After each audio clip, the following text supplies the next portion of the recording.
Bem, nós vamos dar continuidade à nossa série de Eclesiastes. E a nossa mensagem hoje, o título dela é Como se alegrar em um mundo de injustiças. Como se alegrar em um mundo de injustiças. Meus irmãos, nós somos naturalmente seres newtonianos. Você vai dizer que é isso? A gente enxerga o mundo e a gente entende muito da dinâmica do mundo a partir das leis de Newton. Não sei se vocês lembram ali, aí do tempo de escola, física, as leis de Newton, que diz que toda ação gera uma reação de mesma intensidade, porém de sentido contrário. E aí, revisou? Vai tirar 10 no Enem? Mas nós não aplicamos essa perspectiva apenas às forças físicas. Aplicamos também, na nossa compreensão a respeito do mundo, no universo. Tendemos a considerar uma outra lei, que é a lei da semeadura, que é uma lei bíblica, expressada por Cristo. Nós achamos que a lei da semeadura sempre vai funcionar diante de nossa compreensão limitada do mundo. O que é a lei da semeadura? É aquela ideia de que o homem plantar, ele vai colher. É bíblico isso. A Bíblia nos exorta a plantar no Espírito para colher do Espírito. E que se você plantar coisas más, vai colher coisas más. Mas é aí que está o problema. E quando o inocente é assassinado e um bandido se dá bem? Quando você não cola na prova e se dá mal, e seu amigo colão tira 10.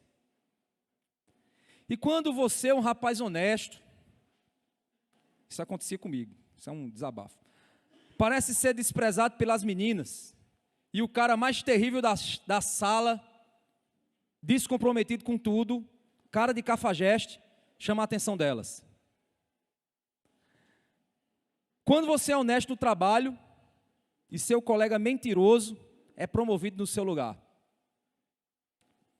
E quando você prega a palavra de Deus com fidelidade, e a igreja cresce a passos de tartaruga, enquanto a igreja ao lado, ainda bem que não tem, para ninguém dizer que é indireta, a igreja ao lado do pastor coach da prosperidade, parece bombar de gente se dizendo convertido e alcançado pelo poder de Deus. E quando coisas ruins acontecem a pessoas boas e coisas boas acontecem a pessoas ruins, onde fica a lei da semeadura nessas horas? Onde fica Deus nessas horas? Onde é que ficam as leis de Newton nessas horas? Bem-vindo a um dos problemas mais comuns enfrentados por nós cristãos, nesse mundo quebrado debaixo do sol. Como explicar ao mundo que, diante da injustiça, muitas vezes Deus parece não fazer nada. Eita! É sobre isso aqui que Salomão vai falar agora. Para a gente entender um pouquinho o contexto, após Salomão falar sobre sabedoria, como aquela que torna os nossos olhos melhores, para enxergar as coisas como realmente são, tornar a nossa vida melhor de ser vivida, apesar de lutas e tribulações. Salomão também falou sobre como a sabedoria nos ajuda a fugir de confusões, quando a gente vive com temor e dependência de Deus. Na última mensagem, nós vimos sobre como a sabedoria nos ajuda a lidar com as autoridades, que somos chamados a respeitar as autoridades, mesmo elas sendo justas ou injustas. Como a sabedoria nos ajuda a nos livrar de um dia, se formos autoridades sobre alguém, não usar isso para trazer juízo sobre nós, ou juízo sobre os outros, porque nós somos maus líderes. Ele trabalhou alguns assuntos práticos sobre ver as coisas com os olhos sábios, confiantes em Deus, fugir das confusões usando a sabedoria, depender de Deus, se portar com sabedoria em um mundo de autoridades usadas pela autoridade suprema, pois os líderes são usados por Deus, sendo bons ou maus. Ele agora vai nos falar sobre como lidar em um mundo que não faz sentido algum na hora que a gente olha as injustiças. Olha que interessante se a gente for resumir essas lições para a gente chegar no contexto. Primeiro, enxergar o mundo confiando em Deus. Visão de eternidade. Você tem que aprender a ampliar a sua forma de enxergar a vida. Senão você vai entrar em parafuso. Você não vai aguentar.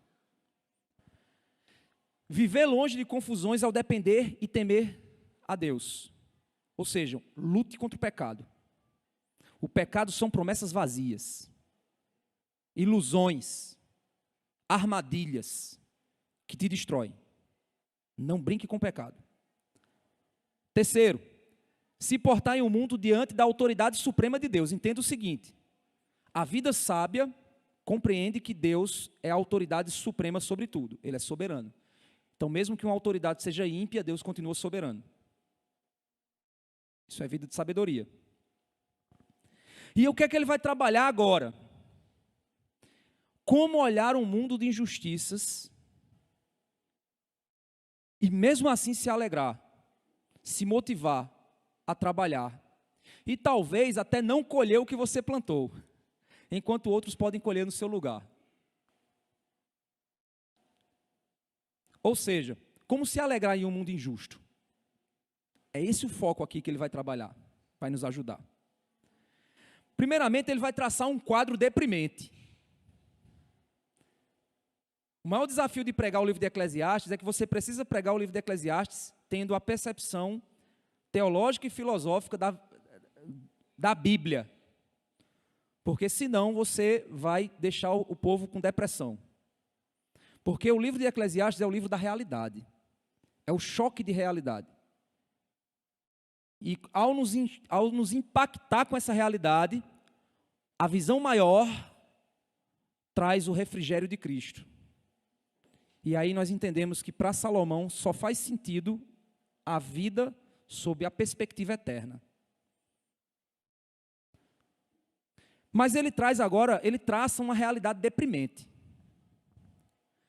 O capítulo 8, abram lá suas Bíblias, capítulo 8, verso 10, é onde ele vai começar a trabalhar conosco. Capítulo 8, verso 10. Ele vai falar sobre um mundo que desvaloriza os que fazem o bem e honra os que fazem o mal. Olha aqui, capítulo 8, verso 10. Assim também vi os ímpios serem sepultados com honra. Vocês já viram aqueles artistas?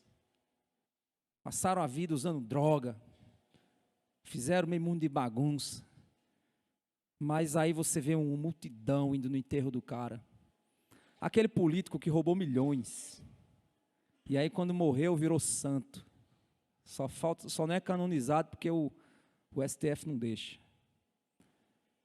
Vocês já viram isso? O ímpio sendo sepultado com honra, ao passo que os que frequentavam o lugar santo foram esquecidos na cidade onde fizeram o bem. Ele está dizendo, os que frequentavam o lugar santo, ou seja, as pessoas que buscavam a Deus, as pessoas que serviam a Deus, que faziam o bem em nome de Deus. Ele não está falando dos hipócritas, não, nem das pessoas que estão aí em algumas religiões querendo comprar salvação, doando alimento para os pobres, que tem organizações que fazem isso. Para eles as obras salvam, então por isso que eles estão fazendo. Não é sobre isso que ele está falando. Ele está falando sobre aquele que realmente fez de fato a vontade de Deus, de fato impactou pela vontade de Deus. E aí nós vemos que ele diz, também isto é vaidade. Ou seja, isso também é passageiro demais. como um vapor. Isso é vaidade. Isso é a realidade debaixo do sol. Um mundo que não honra os que fazem o bem e honra os ímpios. Quantos são os políticos corruptos que são recebidos com honra pelo povo e até se torna elegível de novo?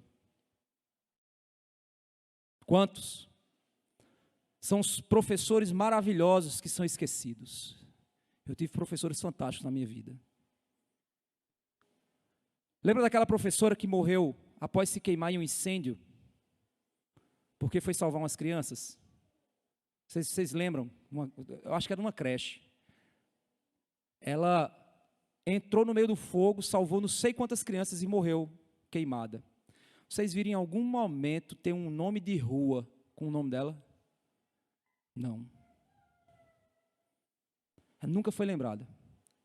Ao passo de que artistas ímpios, que promovem destruição, imoralidade, são exaltados. Os heróis de toda uma geração passada, que essa geração agora, aquele tempo de sexo, drogas e rock and roll, aquela geração ali do Iron Maiden, do Metallica, Guns N' Roses, essa galera aí do rock dos anos 70, 80, muitos desses heróis morreram de overdose. Enquanto os verdadeiros heróis são esquecidos em muitos lugares. Quantos são os pastores que estão no interior? Missionários nas tribos. Organizações de apoio aos que sofrem. Pessoas que fazem trabalhos fantásticos. Eu conheci um pastor, faz um trabalho em Pernambuco, com pessoas drogadas, pessoas ex-dependentes químicos. E, rapaz, que trabalho fantástico que ele faz lá. E ele me contando as dificuldades, as lutas. E é interessante que você não escuta pessoas assim serem lembradas. Quantos são os artistas que nada fazem a não ser ganhar dinheiro com o seu nome e são exaltados? Esse é o mundo que nós vivemos. No verso 11, ele faz uma afirmação que é a condição, eu creio que é a condição do nosso país. É óbvio que isso aqui é uma condição universal. Mas é terrível quando ele diz no verso 11: como não se executa logo a sentença contra uma obra má, o coração humano está inteiramente disposto a praticar o mal. Quando a justiça não age contra o mal, os que praticam o mal são incentivados a praticar ainda mais. É aquilo que a gente conhece como impunidade. No nosso país, meu querido irmão, quiser ser ladrão, roube muito. Porque se você roubar pouco, você vai apodrecer na cadeia. Mas se você roubar muito, pode ter certeza que vai ter juiz até em lugares especiais te defendendo. E isso incentiva ainda mais as pessoas a entrarem em lugares onde elas possam roubar muito. Porque, afinal de contas, se você roubar muito, você vai ser protegido pela própria estrutura que você roubou. Quando a impunidade se torna comum no meio de um povo, o incentivo à maldade se torna ainda maior, pois os ímpios, quando percebem que nada ocorre contra eles, continuam a praticar maldade. Muitas vezes eu já vi relatos de policiais que dizem que vão prender uma pessoa e o bandido olha para a cara dele e diz assim: amanhã eu estou fora, e zomba da cara do cara. Já vi policiais dizendo que se sentem como se estivessem enxugando gelo. Enxugando gelo. E quem vive na prática da criminalidade, né, no mundo do crime, a cadeia é só uma temporadazinha para ele poder... É uma outra dimensão do seu trabalho. Terrível, irmãos. Alguns justos, por isso, acabam sendo tentados a pecar, pois eles acham que em um mundo que não os valoriza, por que fazer o certo? Assim os ímpios são incentivados a praticar mais maldade e os justos são desencorajados a praticar o bem. O ciclo do mal aumenta ainda mais. Essa é a condição de um povo debaixo do pecado, com juízes ímpios, líderes omissos e perversos. Aí onde está o grande teste do justo. Ser brasileiro é um teste para o crente. Vocês conhecem o jeitinho brasileiro? Eita, que jeitinho terrível. País da cultura da corrupção. Esse é o nosso país. Dar um agrado para o atendente fazer uma coisa, passar algo na frente, mentir para conseguir algo, furar uma fila, sonegar um imposto. Essa é a cultura do brasileiro. Que terrível. Como ser crente em uma geração assim? Isaías, quando foi chamado por Deus, ele disse assim: olha, afaste-se de mim. Sou homem impuro no meio de uma geração de impuros lábios.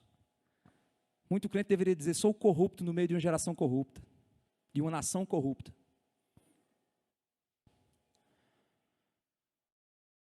Pois existem pessoas que não praticam o mal porque temem as autoridades civis, certo? Mas o verdadeiro justo, em seu coração, ele não pratica o mal por temor a Deus. E não porque tem medo de ser castigado pelos homens. Você não tem que fazer o errado, não é porque você tem medo das autoridades, não. Por temor ao Senhor, que vê todas as coisas. Essa é a diferença entre os homens honestos e os santos. Deus não nos chamou para a honestidade, meu querido irmão. Ele nos chamou para a santidade. Porque santidade é vivida no contexto do coração e não na ficha criminal. Baixar aqui a ficha criminal da eu espero, né? A maioria dos irmãos aqui, totalidade, não tem nenhum crime na sua. No máximo uma multa de trânsito.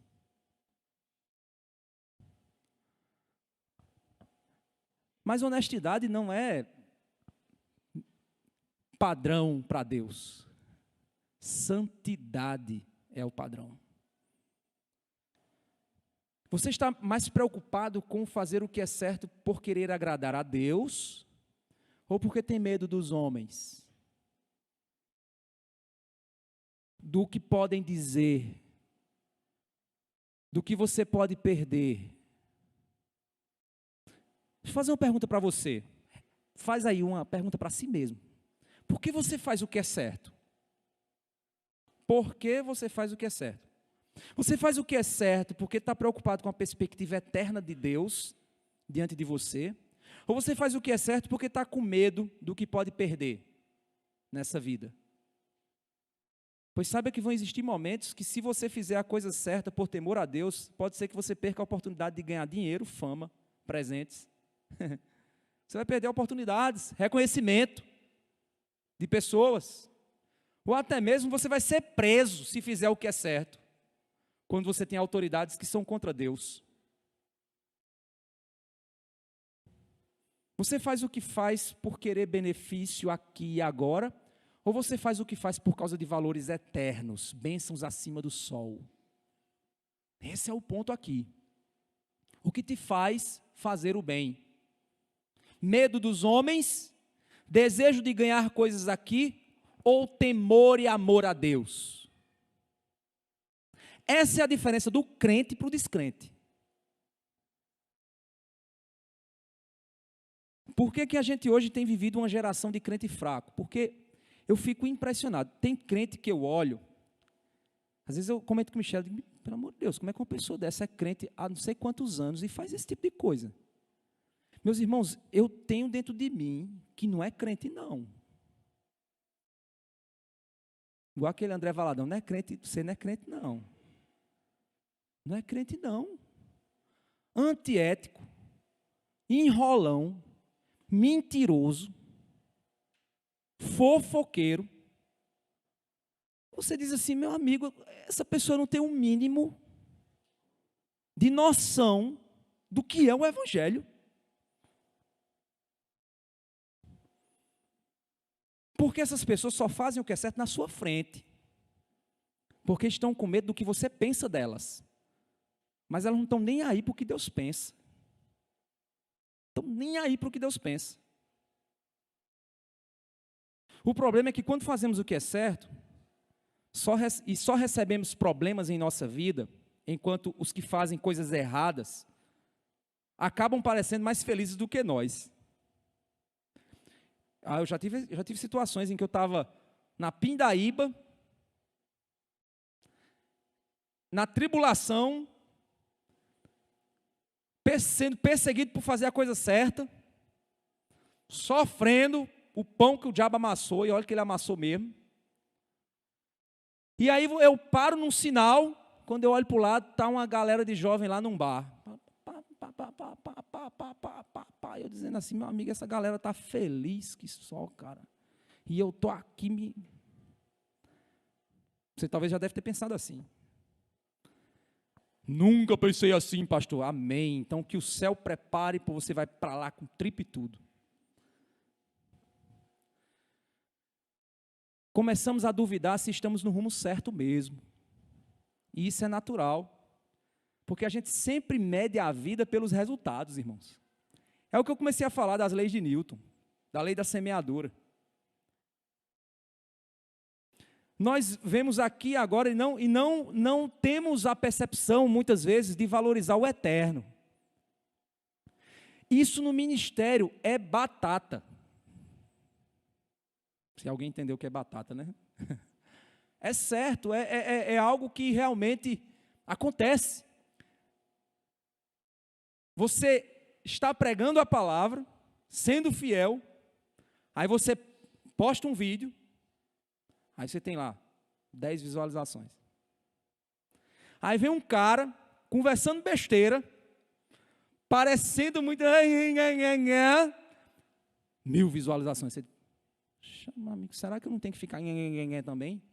Contando piada, contando historinha, no lugar de me concentrar com a palavra de Deus, com a voz de Deus? Acontecem essas dúvidas no nosso coração. Pastor, você pensa isso? Penso sim. Penso sim.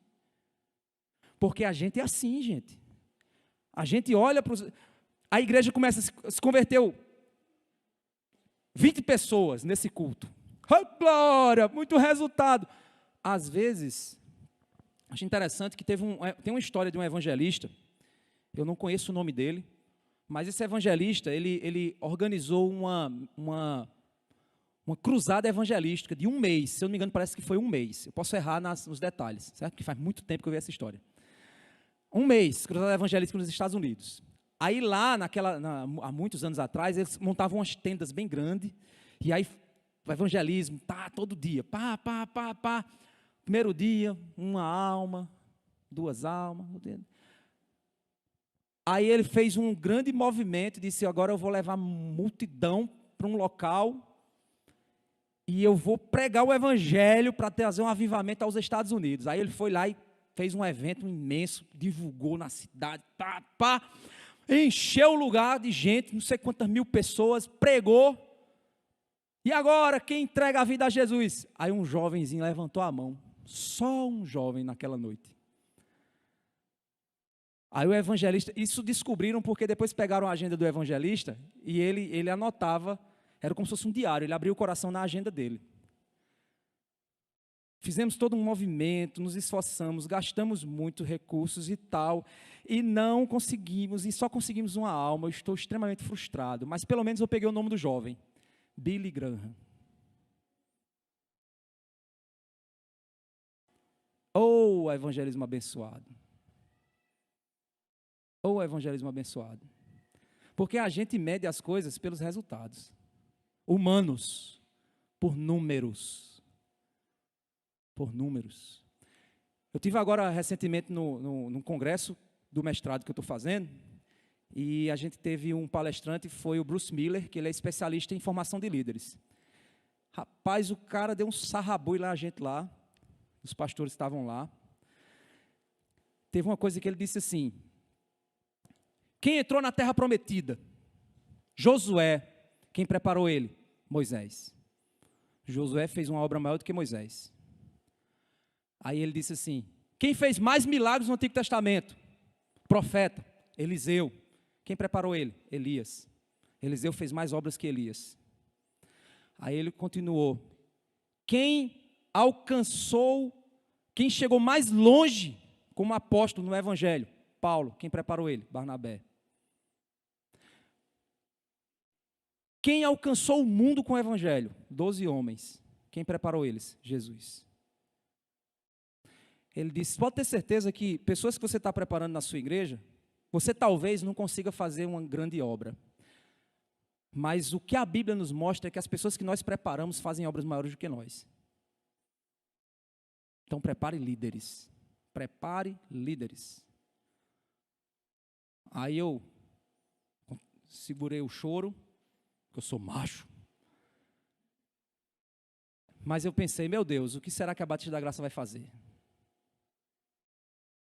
A gente mede resultados de maneira errada. Deus tem os seus propósitos. Deus tem os seus planos. Tranquilo, viu? Eu vou chorar de vez em quando. Eu choro, viu, gente? É porque eu choro no meu recinto.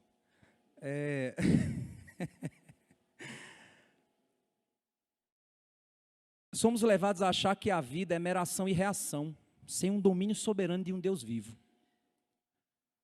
É como se achássemos que o universo é um amontoado de forças que podem ser controladas. Se a gente souber apertar os botões certos na máquina do universo, vai nos dar o que desejamos. A gente pensa que o universo é um videogame. Mas quando nos deparamos que nem sempre você aperta o botão para frente do bonequinho, o bonequinho vai para trás, você percebe que, eita, essa máquina não vai dar o que eu desejo. Me esforcei tanto, corri tanto, vai dar errado. Mas quando nos deparamos que nem sempre essa matemática é assim, podemos entender que realmente é difícil. Mas se soubermos que existe um Deus justo que controla tudo e que no meio de toda essa injustiça parece que Ele não está fazendo nada, aí piora a situação. Peraí, tem um Deus soberano. Imagina quando eu comecei a falar isso aqui, você diz: Deus é soberano. Mas esse Deus soberano parece que não está fazendo nada. Cadê Deus?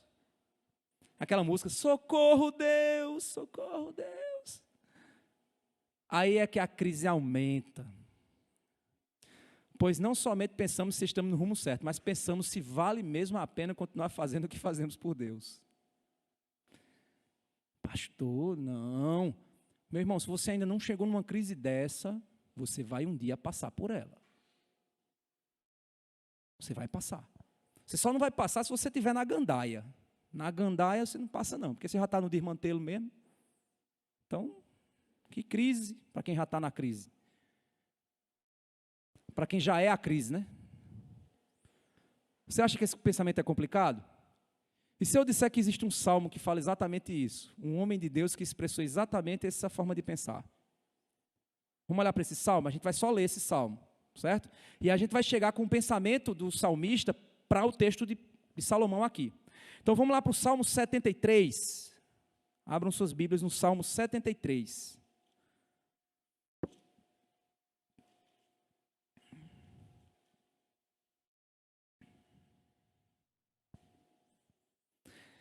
Salmo 73, verso 1. Vamos ler só ler o Salmo. De fato, Deus é bom para com Israel, para com os de coração limpo. Quanto a mim, eita, agora começou. Porém, quase me resvalaram os pés. Pouco faltou para que se desviassem os meus passos. Pois eu invejava os arrogantes ao ver a prosperidade dos maus. Para eles não há preocupações, o seu corpo é forte e sadio, não partilham das canseiras dos mortais, nem são afligidos como os outros. Um detalhe aqui, eu sei que eu disse que só ia ler, né? Mas porque tem umas coisas que vai vir na minha cabeça. Gente, eu fico impressionado como é que tem gente que vai numa noite, numa festa, e consegue gastar R$1.500 numa noite. Eu digo assim: meu Deus, onde é que esse povo arruma dinheiro? Vocês conhecem, não sei se algum aqui já foi dessa vibe. Talvez já tenha sido dessa galera que vai numa festa, numa farra, gasta R$2.000, R$2.500. Meu Deus do céu, quando quebra a perna do meu óculos, eu fico desesperado. A perna do meu óculos quebrou, aí bota um arame, né, para tentar sobreviver. Mas o cara vai para a farra, gasta R$1.500. E aí você vai olhar o cara, o emprego dele é um emprego comum. Você diz, danado, esse cara arruma dinheiro para isso. E eu aqui, igual o pai de Cris, em 3 empregos, e não consigo. Gente, ele continua dizendo no verso 5, não partilham das canseiras dos mortais, nem são afligidos como os outros. Por isso a soberba os cinge como um colar e a violência os envolve como um manto, ou seja, eles contam vantagem. Os olhos saltam-lhes de tanta gordura, do coração deles brotam fantasias. Zombam e falam com maldade, falam da opressão com arrogância. Abrem a boca para falar contra os céus e a língua deles percorre a terra. Por isso o seu povo se volta para eles e os tem por fonte de qual bebe com avidez. Eles dizem, como Deus ficará sabendo? Por acaso o Altíssimo tem algum conhecimento? Eis que estes são os ímpios e sempre tranquilos aumentam suas riquezas. Eita, que quadro. Aí verso 13. Com certeza, olha só, foi inútil conservar puro o meu coração e lavar as minhas mãos na inocência. Pois o dia inteiro sou afligido, cada manhã sou castigado. Se eu tivesse pensado em falar tais palavras, já aí teria traído a geração de teus filhos, ó Deus. Em só refletir para compreender isso, achei que a tarefa era pesada demais para mim. Aí o verso 17 é a rasteira de Deus. Até que entrei no santuário de Deus e descobri qual seria o fim deles. Tu certamente os pões em lugares escorregadios, os fazes cair na destruição, como são destruídos no instante, são totalmente aniquilados de terror, como acontece com um sonho, quando alguém acorda assim, ó Senhor, ao despertares, desprezarás a imagem deles. Quando o meu coração estava cheio de amargura, e o meu íntimo se comoveu, eu estava embrutecido e sem entendimento, era como um animal diante de ti. Ele diz assim, Senhor, eu estava me comportando como um bicho, bruto, na tua presença. Oh Deus, me perdoa, perdoa esse jumento, esse burro, perdoa Senhor. No entanto, estou sempre contigo, tu me seguras pela minha mão direita. Tu me guias com o teu conselho e depois me recebes na glória. Quem tenho eu no céu além de ti? E quem poderia eu querer na terra além de ti? Ainda que a minha carne e o meu coração desfaleçam, Deus é a fortaleza do meu coração e a minha herança para sempre. Os que se afastam de ti certamente perecerão. Tu destróis todos os que são infiéis para contigo. Quanto a mim, bom é estar perto de Deus. Faço do Senhor o meu refúgio para proclamar todas as suas obras. O verso 17 é a chave que Salomão vai usar. Pois é a presença de Deus em nossa vida que muda as coisas. É a recarga da verdade em seu santuário, no meio do seu culto, na confrontação de sua palavra, que somos colocados de volta nos eixos da verdade. E aquele povo que some da igreja, onde eles estão? Bem longe. E os seus corações? Bem sujos. E sua vida? Bem fria. O culto não é uma opção, meu querido. É uma necessidade, assim como a coça anseia por águas, a minha alma deseja a ti, Senhor. Você vem para o culto para quê? Você vem para alimentar a alma, para ser confrontado. Entenda que a confrontação de Deus é por meio da palavra. Tem igrejas por aí que é emocional. O culto foi uma bênção. Por quê? Porque teve gente que chorou, gritou, esperneou, pulou, saltou, deu mortal. Isso não é presença de Deus. Presença de Deus é aquela que Asaf teve aqui. Presença de Deus é aquela que faz você ser confrontado e dizer, meu Deus, eu sou um burro. Meu Deus, eu sou um jumento, sou um bicho. Meu Deus, como eu sou complicado. Teve um momento lá de compartilhar, lá no congresso que eu fui agora, aí disseram, pastor, qual é a maior lição que você aprendeu na disciplina sobre autoconfrontação? Foi uma disciplina que a gente pagou sobre, esqueci o nome, mas é a ideia de você se autoconfrontar, olhar para si mesmo, né? Aí eu disse, rapaz, eu descobri minha pior ovelha. Qual? Eu. Pior ovelha que eu tenho sou eu. Ô, ovelha difícil. Porque o pior é que a bicha sabe, mas é teimosa. Ela conhece a Bíblia no seu limite. Mas mesmo assim, tem coisa que ela teima. Como se fosse um jumento, um burro. E aí você fica dizendo assim, pastor, isso aí é você. Meu irmão, a presença de Deus é mandatório para a vida do pastor. Moisés, como sacerdote, não que o sacerdócio é de todos os crentes, certo, gente? Eu acredito nisso. Mas o ministério pastoral é aquele ministério ali que Moisés tinha de subir no monte, ouvir Deus falar e chegar para o povo e falar o que Deus falou. Isso é o ministério pastoral. Eu vou lá no meu quarto, no meu escritório, falo com Deus, escuto Deus falando, leio a palavra, estudo a palavra e chego aqui para falar o que Deus falou para mim, para vocês. Então, se estando na presença de Deus eu me vejo assim, se você acha que tanto faz, eu não sou assim não. Ah, meu Deus, coitado de você. Estou dizendo que você é inferior, não é isso. Mas a autopercepção da nossa miséria só se dá quando nós entendemos quem Deus é e quem nós somos.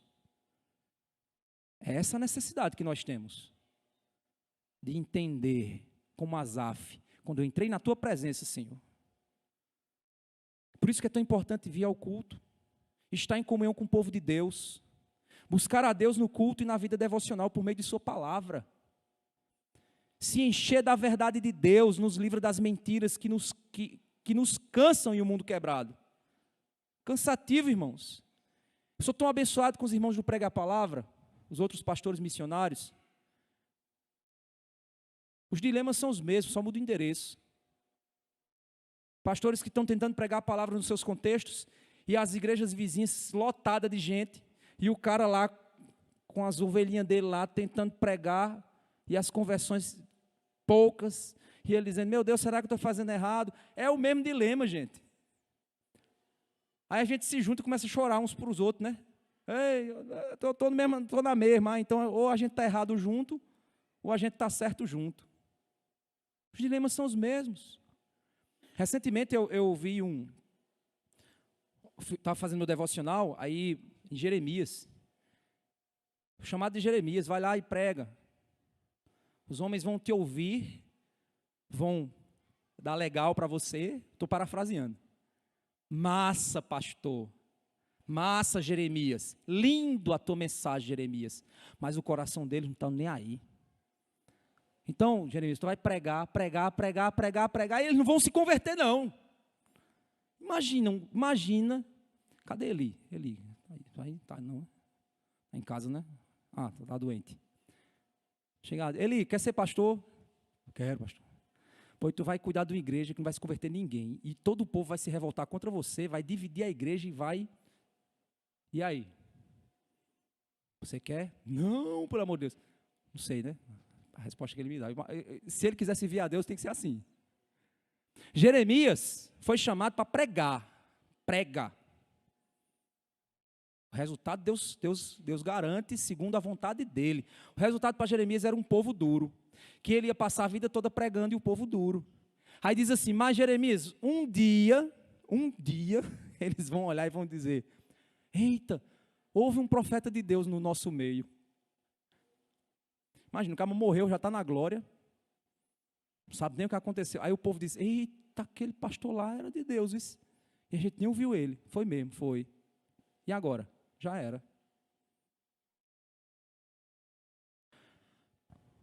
Entre na presença de Deus, e aí você vai entender, o propósito é muito maior do que o seu plano pessoal. do que seu projeto pessoal, do que sua perspectiva pessoal. Com um olhar renovado, meus irmãos, nós podemos concluir o mesmo que Salomão. Olha o verso 12 e 13. Vamos lá para Eclesiastes de novo, 8. Ele diz assim, 12 e 13, capítulo 8. Ainda que o pecador faça o mal 100 vezes e a vida dele se prolongue, eu sei, com certeza, que tudo correrá bem para os que temem a Deus. Você só afirma isso na presença de Deus. Se você não estiver na presença de Deus, sua mente está contaminada pelo mundo, e você não vai afirmar isso com certeza. Verso 13, mas nada correrá bem para o ímpio, e ele não prolongará os seus dias, será como a sombra, visto que não teme a Deus. Olha que interessante, ecoa muito o que Asaf disse. O fim destes será terrível, o meu não. Ah, mas e se eu for morto, crucificado, como os cristãos perseguidos? Mas o meu fim não vai ser ruim, vou para a glória. Porque depende do tamanho da perspectiva que você enxerga. Depende do que você considera bênção de Deus. Tem gente que acha que ter dinheiro é bênção de Deus. Não é bênção de Deus ter dinheiro. Pode ser e pode não ser. Tem gente que quando está na pindaíba, o cara é orando, no culto de oração, buscando a Deus, servindo a Deus e tal. Fica bem de vida, deixa. Não, eu vou seguir meu caminho. Aí já aconteceu situações de eu chegar para a pessoa e perguntar, mas meu irmão, você não está vendo que você está errado? Pastor, eu tenho sido tão abençoado por Deus, que eu tenho certeza do que eu estou fazendo.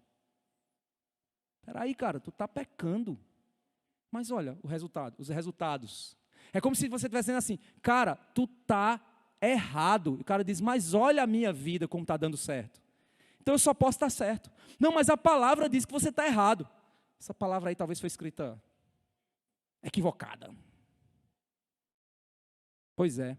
Sabe por quê? Porque a visão desse tipo de pessoa, desse tamanho, ele está enxergando agora. Ele está esquecendo a eternidade. Está esquecendo a eternidade.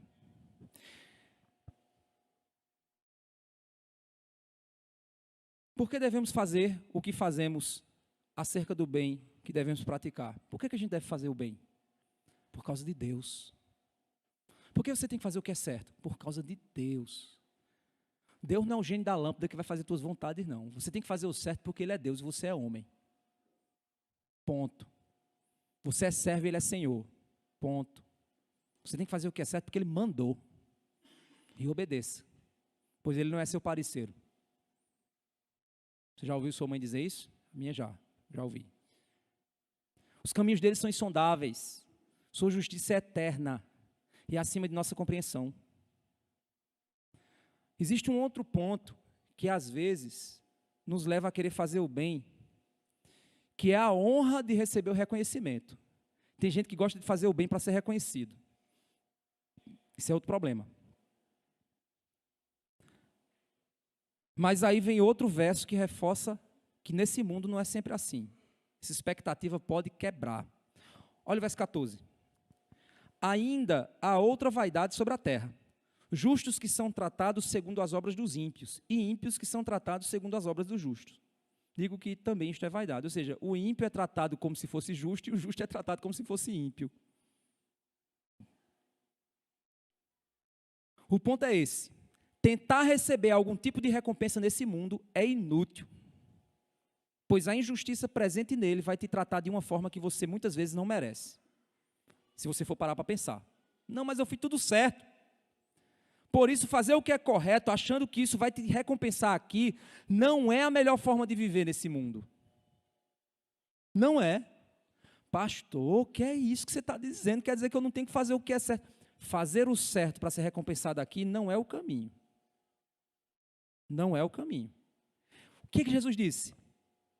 Busque tesouros no céu, porque é onde a traça e a ferrugem consomem, e não tesouros na terra. Pois onde estiver o teu tesouro, estará o teu coração. Aí vem a pergunta, Então, por que fazer o que é correto?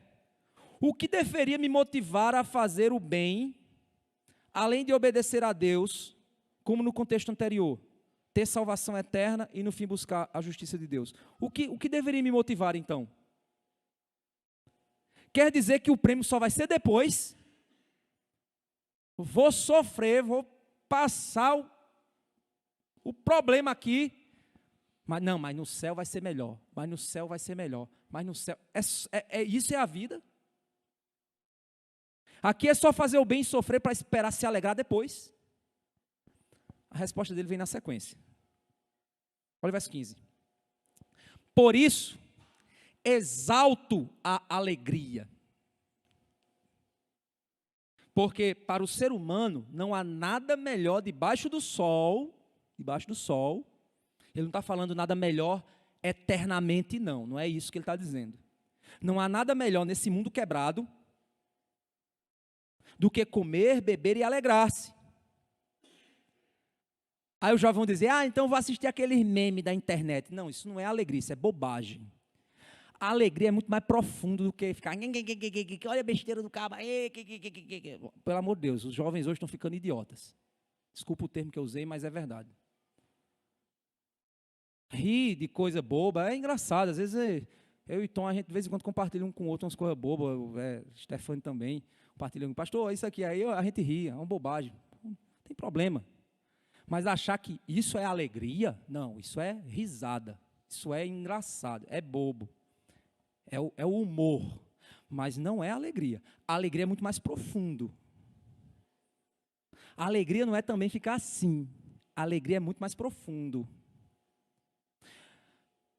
Exalto a alegria, beber, comer e alegrar-se, pois isso o acompanhará no seu trabalho, isso o acompanhará, ou seja, estará com você, no seu trabalho, nos dias da vida que Deus lhe dá, debaixo do sol. Paulo disse aos Filipenses, alegrai-vos no Senhor, outra vez digo, alegrai-vos. Meus irmãos, a alegria não é uma opção para o crente, não. A alegria é um mandamento. Como, pastor? Entenda, a alegria não é emoção. A emoção faz parte da alegria. Deixa eu te explicar. Não estou alegre, porque a minha emoção está mostrando que eu não estou alegre. Mas eu posso estar contente num contexto geral. Posso, mesmo chorando. É aquela velha pergunta que as crianças fazem, né? Samantha já fez essa pergunta. Foi uma bênção que a gente recebeu uma vez, aí Michele começou a chorar. Aí Samantha olhou e fez, mas mamãe, se isso é bom, por que a senhora está chorando? É a dúvida padrão, né? Choro é sinal de que você está triste. Mas não existe choro de alegria? Existe. Então não é emoção. Não é uma emoção em si. Não é reduzido a emoção, apesar de fazer parte. Alegrar-se vai parecer redundante, é regozijar-se, é sentir prazer em Deus. Isso é alegria. Eu não vou aqui trabalhar o conceito mais profundo de alegria, porque não vou ter tempo. Mas você tem buscado a verdadeira alegria? Pastor, tem uns amigos que dão altas gargalhadas com ele. Não, eu acabei de falar que não é isso. A verdadeira alegria é diferente. Ela é eterna. Ela é profunda. Ela é duradoura, mesmo quando a dor vem. Ontem eu fiquei tão abençoado com os jovens, né? Os jovens se reuniram, fizeram, né? Ele chegou para mim, pastor, posso fazer uma? Pode, meu irmão, vá lá. Fiquei feliz, legal, beleza, vá lá, dei toda a força. Orientei, mostrei, ele foi. Aí a foto lá dos jovens, se alegrando e tal. Fiquei feliz com aquilo. A minha alegria é ver os jovens reunidos. Não é uma alegria por causa do momento, mas pelo que ele significa. Você está entendendo? É muito mais do que só dar uma gargalhada. É o que significa. Você já parou para Sabe esse período frio que passou agora? E você deitado, estava deitado com minha esposa, no edredom, quentinho. Você já passou aquele momento em que você olha assim, aí você lembra que tem pessoas, infelizmente, isso é triste. Eu estava em São Paulo agora, e aí a gente estava pegando o carro para ir para o aeroporto e o trânsito parado. Mas por que o trânsito está parado? Aí o pastor foi lá e ligou o rádio. Quando ligou o rádio, gente, que notícia triste. Eu fiquei assim, derrubado por um tempo. 3 pessoas morreram congeladas na rua. 3 mendigos. E aí eles estavam, os carros pararam, os bombeiros, com, sei lá, com SAMU e tal, para pegar os corpos.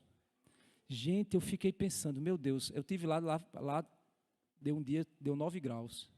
Seus ossos doem. Você dói no osso. Para quem tem chikungunya, o frio é maravilhoso. Lindo. Eu fiquei pensando, meu Deus, que tristeza, que morte terrível. Que morte horrível. Aí, nesse mundo, você está lá no quentinho do seu quarto, com a pessoa que você ama, e dizendo assim, meu Deus, eu não mereço isso. Aí surge dentro de você o quê? Alegria.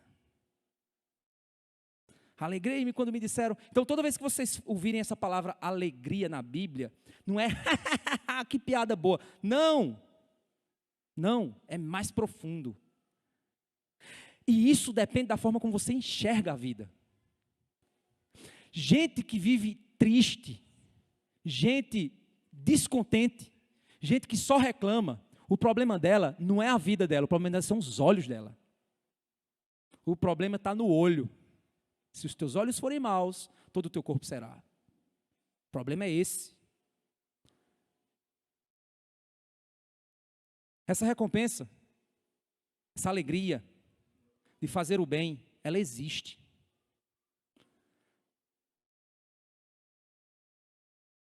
Nos recompensa na eternidade. Essa recompensa pode começar a ser provada aqui. E agora, quando você aprende a se alegrar. Tem gente, às vezes a gente está na luta, né? Aí tem irmão que chega assim, pastor, a vida cristã é luta, viu? É mesmo, é luta. Mas olha a quantidade de alegria que a gente tem. É verdade, vida cristã é luta, é batalha, é pancada. Meus irmãos, o ministério pastoral, meu amigo, é complicado. Mas eu não troco por nada. Não. Oportunidade de Deus que Deus me chamou? Não. Porque existem alegrias tão profundas, que vale todo o sofrimento, que vale toda a dor. Mas você precisa desenvolver uma forma de enxergar. E ela existe. Ela existe. Pode ter certeza. Então, se você hoje não é uma pessoa alegre, no contexto do que eu estou explicando, o problema não é a tua vida. Se você está esperando receber alguma coisa para se alegrar, não é a coisa, é você o problema. São seus olhos o problema. Eu não tenho como ensinar você isso, eu também estou aprendendo. Mas uma coisa eu te digo, alegrai-vos no Senhor. Aprenda a olhar a vida sob os olhos da perspectiva de Deus, sobre a eternidade. É impressionante, eu vejo, às vezes eu conheço outros pastores, né, e dizem, rapaz, e a pandemia? Não, a pandemia esvaziou minha igreja, Meus irmãos, a gente recebeu 30 membros na pandemia. Oh, que pandemia abençoada. Oh, que maravilha. Como pode, pastor? Você está sendo insensível com os que sofrem. Não, eu estou olhando as coisas sob uma perspectiva muito maior. Eu nunca esqueci um pastor uma vez pregando, e ele falou assim, ele disse que está lá o irmãozinho no hospital, lutando pela vida, e aí, sentindo muita dor, muito sofrimento, e aí ele começa a perceber que está se aproximando do seu fim. Aí está os irmãos na igreja orando, Senhor, não deixa ele ir, não deixa ele ir, não deixa ele ir, não é que você não possa orar, não deixa ele ir. Aí ele disse que uma vez estava assistindo a Era do Gelo, e estava lá aquele esquilo que ele vive o filme inteiro correndo atrás de uma noz. Aí ele vai para o céu de nozes. Quando ele olha lá, está a noz gigante diante dele. E aí os olhos dele brilham, e aí ele começa a correr em direção a noz. Finalmente, depois de 3 filmes, ele vai finalmente alcançar a noz. E aí quando ele vai se abraçar com a noz, aí uma força chupa ele, aí ele, bum, cai no chão, porque tinha alguém ressuscitando ele. Aí ele levanta irado e começa a bater na pessoa que estava ressuscitando ele. Gente, às vezes a morte, se a gente encarar sob a perspectiva da eternidade, é até estranho para o crente, para o mundo, né? Quando o crente fala dela. É claro que a gente tem medo da dor, é claro que a gente tem medo, mas gente, olham para uma perspectiva maior. É um novo começo com Cristo. Não devemos desejar de modo mórbido, né? Como se fosse, não, porque temos um propósito para cumprir aqui. Uma vida que Deus nos deu debaixo do sol. Mas mude sua forma de enxergar a dor, mude sua forma de enxergar o sofrimento, mude sua forma de enxergar as coisas da vida. Por isso que ele diz, comer, beber e alegrar-se com o fruto do seu trabalho, pois ser grato a Deus pelo que você tem, aprender a estar contente em toda e qualquer situação, é a melhor bênção de se ter debaixo do sol. Esperar se alegrar apenas no fim de tudo não é o caminho. Se alegrar na trajetória da viagem, da peregrinação que estamos, é uma forma maravilhosa de viver. Dessa forma, quando você aprende a se alegrar com a viagem antes de chegar ao destino final, você aprende a se alegrar mesmo que alguns buracos apareçam no caminho. Eita, que essa viagem de volta tinha um que eu quase que o carro girava ao contrário. Eu disse, meu Deus, meu carro vai quebrar. Eu fiz o seguro agora com o Lucas. Vou acionar Lucas. Já pensei logo em Lucas, cadê ele? Eu disse, Lucas, eu vou ligar para Lucas. Dessa forma, quando você aprende a se alegrar com a viagem antes de chegar a esse destino, você aprende que mesmo que os buracos venham, quando o buraco da estrada vier, você vai ficar triste, é verdade, é natural, você vai entender, mas tem que superar a tristeza, aprender e recomeçar de onde parou. Mas antes que o buraco viesse, você estava alegre, e agora, após recomeçar, vai aprender a se alegrar mais ainda, quando olhar que aquele buraco fez parte do teu crescimento.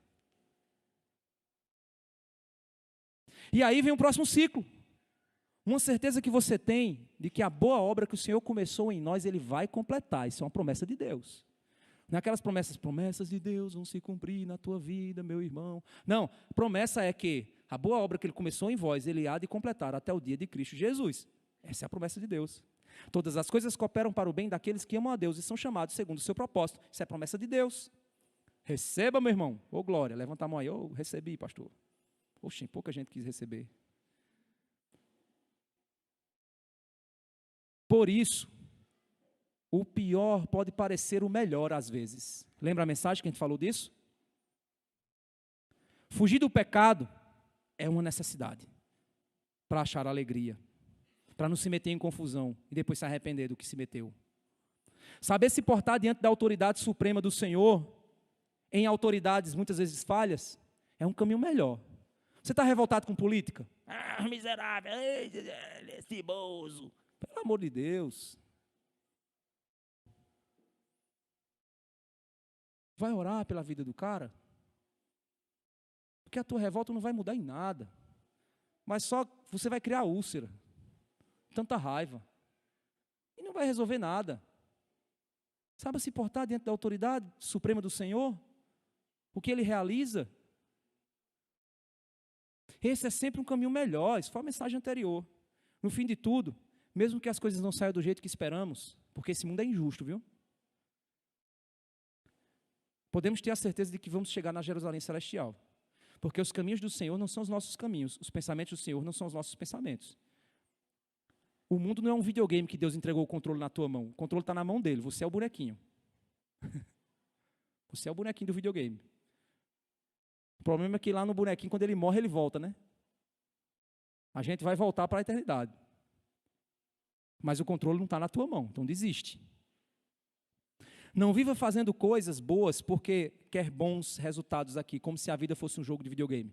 Faça o correto por amor a Deus, porque fazer o bem traz alegria profunda, mostra que a eternidade é sempre melhor, olhar as coisas pela eternidade é melhor, se alegrar em ter a oportunidade de ser livre do pecado para poder obedecer, se alegrar na viagem, na trajetória, na peregrinação e chegar no tão sonhado lugar. Essa é a nossa vida. Peça a Deus que você odeie o pecado e que você ame obedecer à lei de Deus. Se alegra olhando para a vida com um quadro maior, porque todas as coisas cooperam. Saiba também que a melhor forma de não se perder nesse mundo de injustiça é se manter sendo relembrado dessa justiça toda vez que entrar na presença do Senhor. Uma das ferramentas para se entrar na presença do Senhor é o culto. O culto é a renovação do teu coração. Você precisa entender isso. Você precisa aceitar isso.